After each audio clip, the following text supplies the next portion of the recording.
సుధీర్ అండి నాకు. ఏం చేస్తుంటారు సార్? నేను స్కూల్లో చేస్తాను. అంటే మా దగ్గర కాదు కన్నవరం. 9 నెలలు అవుతుంది గవర్నమెంట్ పరిపాలన ఎలా అనిపిస్తుంది? పర్లేదు కానీ డెవలప్మెంట్ ఉంది, వస్తుందని ఆశ. డెవలప్ అయిద్దని అది. మీకు ఇప్పుడు ఈ 5 సంవత్సరాల్లో రాజధాని నిర్మిస్తారని నమ్మకం మీకుందా? నమ్మకమా అంటే ఏదో 1% ఉంది, 1% ఉంది. చేయగలరని. ఎందుకంటే మరి సెంట్రల్ కూడా వీళ్ళకి సహకరిస్తుంది కదా, అది దాని మీద హోప్స్ మెయిన్. ప్రభుత్వంలో మరి పవన్ కళ్యాణ్ గారు కూడా ఉన్నారు కదా, అదే మరి మొత్తం కూటమి అందరూ మిక్స్ అవుతారు కదా. ఆయన పర్లేదండి, ఆయనకి అంత రాజకీయం లేదు. కాకపోతే సీనియర్లతో ఉంటున్నారు కాబట్టి కొట్టుకుపోతుంది. తీసుకున్నారు కదా ఆయన. అవును, బాగా చేస్తున్నారా గ్రామాల్లో కానీ? ఏమో చాలు మరి అంత ఐడియా లేదు మాకు. నేను గన్నవరం గ్రామీణం అయినా అది ఫుల్ డెవలప్డ్ ఏరియా. అది మా స్కూల్ ఇల్లు తప్ప మనం టీవీలో వార్తలు వచ్చి ఇప్పుడు మాట్లాడటమే కానీ మీకు అదే మనకి అంత పేపర్ కూడా చూడవసరం. ఈటీవీ న్యూస్ ఒకటి తగిలిస్తే చాలు. ఈటీవీ ఆంధ్రప్రదేశ్ ఆ న్యూస్ కంపల్సరీ నైట్ 9 o'clock ఎక్కడ తిరిగినా 9 గంటల ఇంట్లో ఉంటే అది చూస్తే చాలు. పేపర్ చూడవసరం లేక ఈనాడు పేపర్ చూసినా ఉంటే ఈటీవీ న్యూస్ చూసినా ఉంటే కాకపోతే చదవాలి. అది చదవవసరం లేదు, మొత్తం రికార్డెడ్ అయిపోతుంది. అది బాగానే పర్లే. ఎప్పుడెప్పుడు వేస్తామా ఎలక్షన్స్, ఎప్పుడెప్పుడు వస్తాయా, ఎప్పుడే ఓటేద్దామా అని చేసాము. మొన్న గన్నవరంలో వేస్తే అసలు 80% నేతాలు కూడా లేని వాళ్ళే, కుర్రోళ్ళే, ఆడపిల్లలు కానీ మగపిల్లలు కానీ. పొద్దున్నే 7 గంటలకు వెళ్తే ఖాళీగా ఉంటుందని 7 గంటలకు వెళ్తే అప్పటికే రోడ్డు మీద ఎక్కడికో ఉంది లైన్. చూస్తే ఏం బాబు, ఎప్పుడు 20 సంవత్సరాలు అయింది నేను వెళ్ళి, అప్పటి నుంచి చేస్తానే ఉన్నా. ఎప్పుడు అంత క్రౌడ్ని చూడలేదు. ఈసారి మాత్రం బాగా తేడా వచ్చింది మరి ఓటింగ్ విషయంలో. రామ్ షా ఎలా ఉంది ఇక్కడ ప్రస్తుత ప్రభుత్వం? ఎలా ఉంది పాలన? బాగానే ఉంది. మీకు ఎలా అనిపిస్తుంది? బాగానే ఉంది. బాగా చేస్తారు అనిపిస్తుందా? బాగా చేస్తారు. ఇచ్చిన పథకాలు అన్ని కూడా హామీ ఇచ్చిన పథకాలు అన్ని కూడా అమలు చేస్తున్నారా? అమలు చేస్తున్నారు. కానీ ఏంటంటే నేను చెప్పేది ఏంటంటే, మీరు ముందర ఇది ఫ్రీ బస్సు అన్నారు. అది అవసరం లేదు. అది హైదరాబాద్లో అమలు సరిగ్గా జరపలేదు. ఆ డ్రైవర్లను కొట్టడం, కండక్టర్లను కొట్టడం, ఎక్కడ పడితే అక్కడ ఆపేసి దిగేయటం,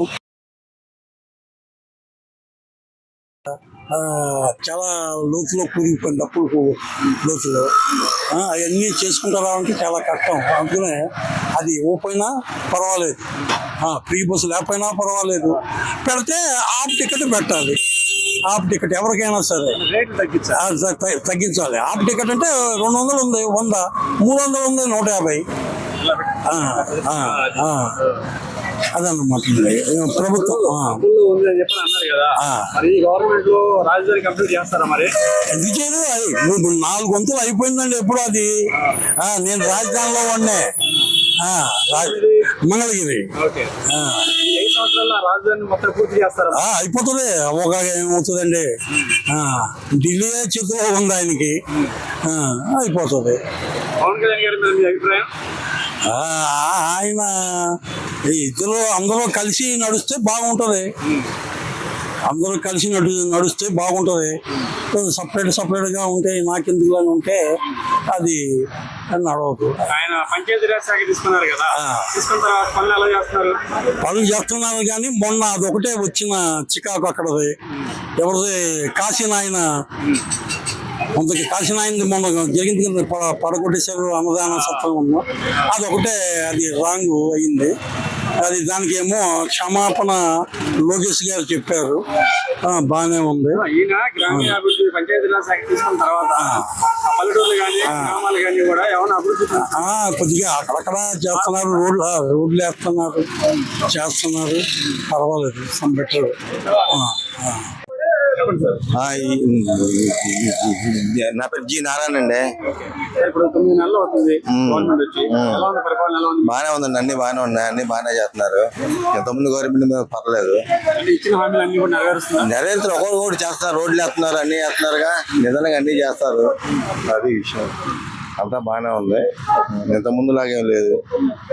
మరి ఈ 5 సంవత్సరాల్లో రాజధాని పూర్తవుతుంది అంటారా? పూర్తయిద్దంటే దానికి ప్లానింగ్ ఉండాలిగా.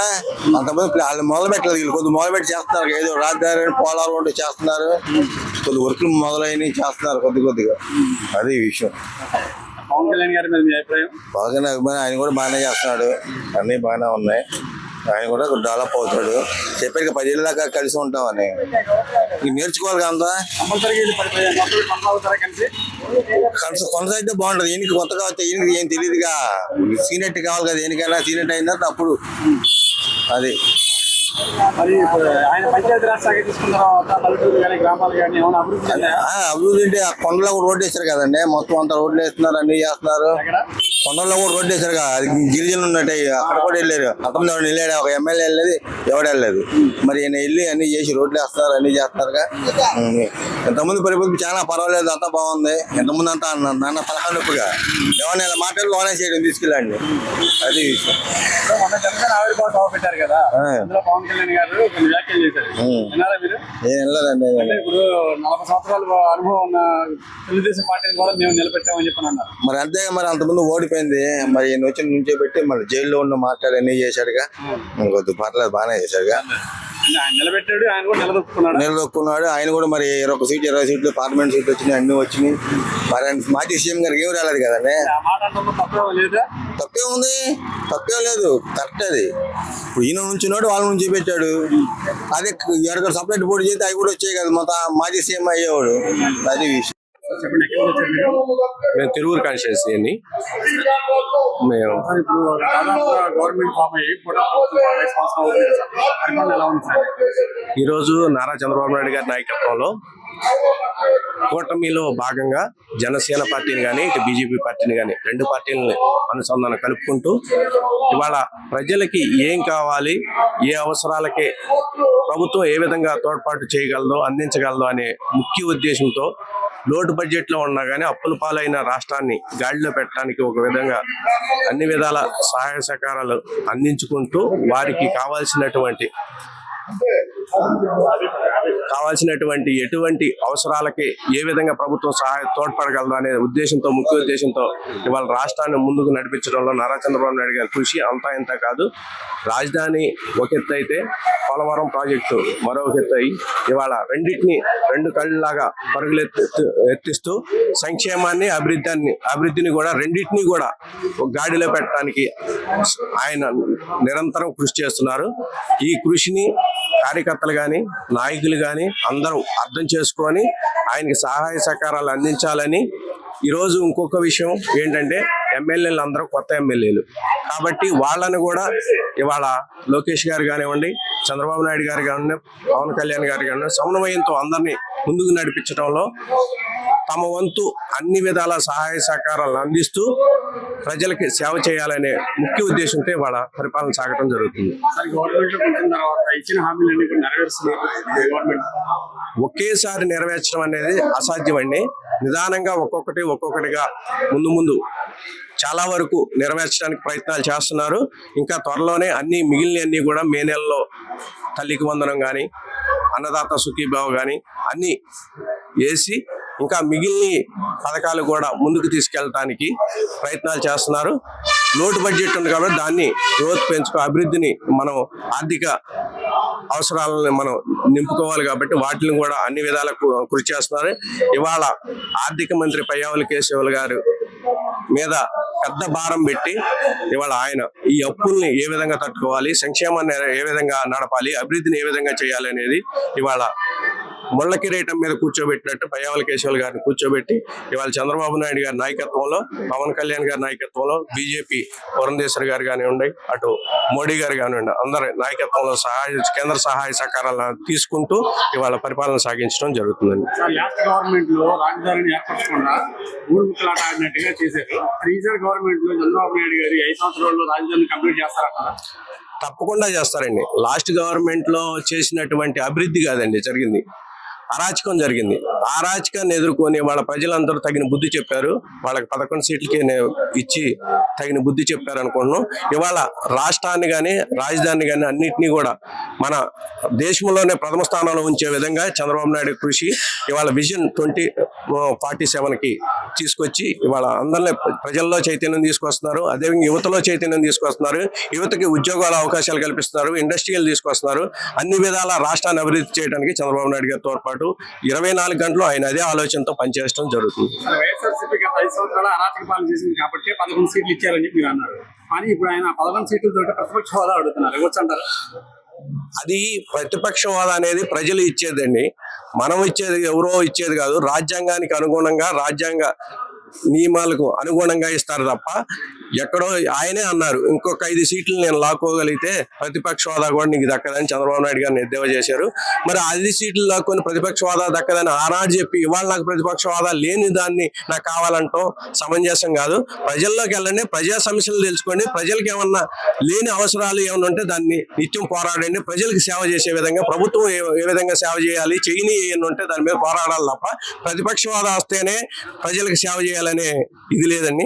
కాకపోతే ఆయన తెలుసుకోవాలి, ఇంకా తెలుసుకోవాలి, మూర్ఖత్వంగా ఆలోచిస్తున్నారని మా అమ్మ.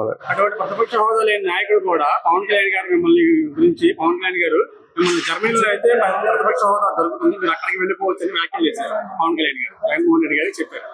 మరి దాని మీద మీ అభిప్రాయం ఏంటి అని అడిగితే ఆయన కార్పొరేటర్కి ఎక్కువ, ఎమ్మెల్యేకి తక్కువ అని చెప్పి జగన్మోహన్ రెడ్డి గారు అంటారు.